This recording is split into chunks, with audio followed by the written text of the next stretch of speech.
லக்ஷ்மி நரசிம்ம புராணம் 6ஆம் அத்தியாயம் சிரஞ்சீவி.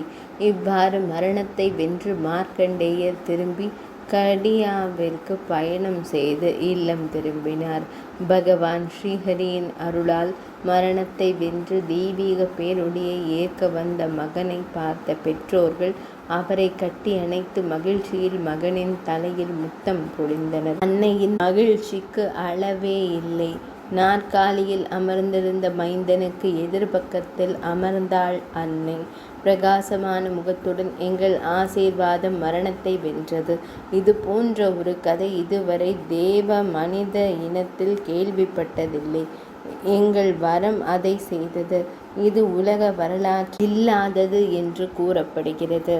சிறிது நேரம் சென்ற பின்னர், மகனே, நீராடுவாய், நான் அதற்குள் உணவு தயார் செய்கிறேன். எனது கையால் உணவளித்து எத்தனை நாளாகிவிட்டது. அன்னை அவசரமாக சமையல் செய்யும் தளிகை அறைக்கு சென்றாள். மார்க்கண்டேயர் தவறாமல் நீராடி தியானம் செய்து ஸ்ரீஹரி மந்திர ஜபம் செய்து வந்தார். அவர் தந்தையின் அருகில் அமர்ந்தார். அன்னை சுமித்ரை அனைத்து தளிகையையும் சமையலையும் கடவுளிடம் சமர்ப்பித்து பின்னர் எடுத்து வந்து தனது நாயகர் மற்றும் மைந்தனுக்கு பரிமாறினார்.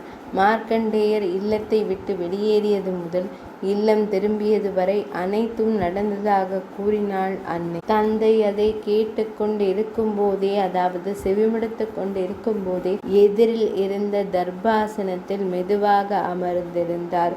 பெற்றோருக்கு மகிழ்ச்சி, பயம் மற்றும் ஆச்சரியம் ஏற்பட்டது. எதிர்பார்த்த ஆபத்து தவிர்க்கப்பட்டது. சுவாமி ஜனார்தனன் அதை உணர்ந்தார். ஏன் தாமதம்? சுபஸ்ய ஸ்வீகாரம் தெரிவித்தார். ஓர் சுபமுகூர்த்த நாளில் பாரம்பரியத்தின்படி ஒரு நல்லொழுக்கம் உள்ள கன்னி பெண் ஒரு மகனுக்கு மனைவியாக திருமணம் செய்து கொண்டார். சுமித்ரை தன் மைந்தனையும் மருமகளையும் அன்பாக பார்த்து புன்னகைத்து கொண்டிருக்கிறாள்.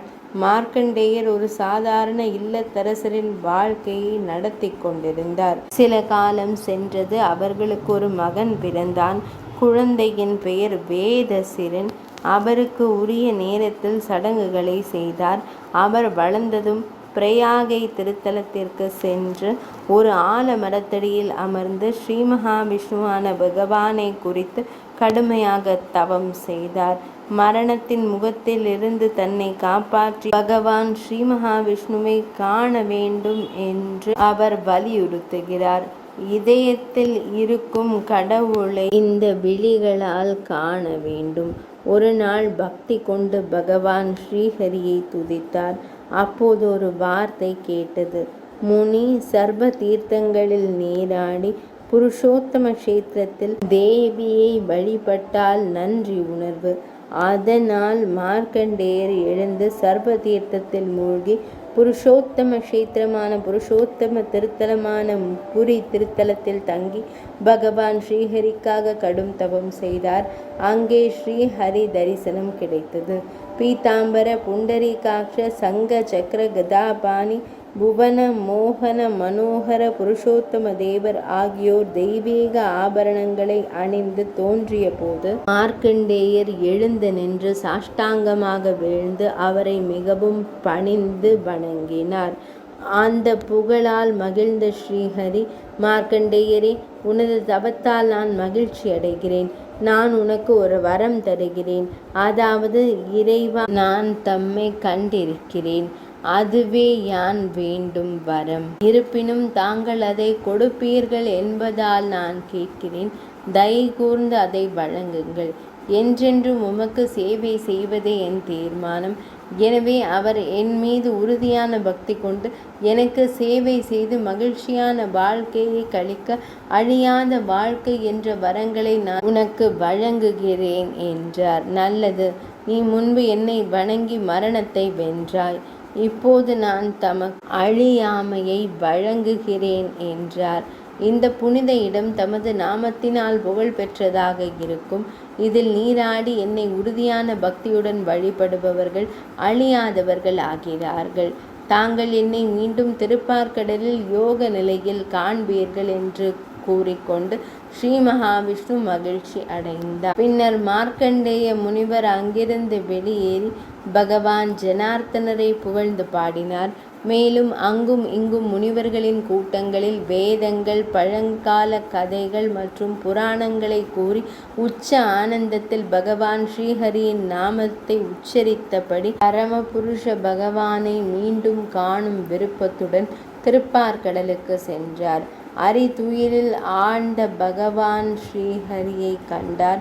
அவர் மகிழ்ச்சியில் மூழ்கினார். அவர் ஸ்ரீ மகாவிஷ்ணுவை பல வழிகளில் துதித்தார்.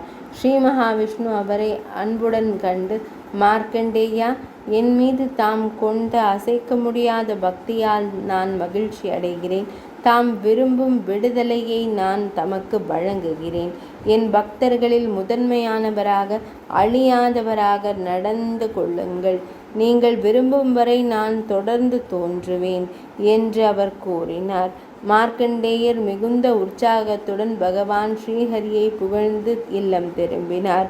மார்க்கண்டேயர் மரணத்தை வென்று அழியாதவராக மாறிய கதை இது என்றும், இந்த கதையை பக்தியுடன் படிப்பவர்கள் அழியாதவர்களாக மாறுவார்கள் என்றும் சூத்திரம் கூறுகிறது. இந்த கதையை கேட்டதும் சுகமுனிவர் மிகுந்த மகிழ்ச்சி அடைந்து தனது ஆசிரியரை கண்டு, நாராயணரே என்றார். தாங்கள் எவ்வளவு கேட்டாலும் ஸ்ரீ மகாவிஷ்ணுவை குறித்த கதைகளை கேட்க எப்போதும் விரும்புவீர்கள். இன்னொரு கதை உண்டு. அவர் கூறினார், என் குருதேவர் கூறியதை நான் உனக்கு கூறுகிறேன், கேட்பாய். பரத்வாஜா, அதற்கு முன் ஒரு சிறுகதை. அவர்களை எப்படி கடவுள்கள் என்று அழைக்க முடியும்? எல்லோரும் ஓர் உதாரணத்தை கேளுங்கள். 6ஆம் அத்தியாயம் நிறைவடைந்தது.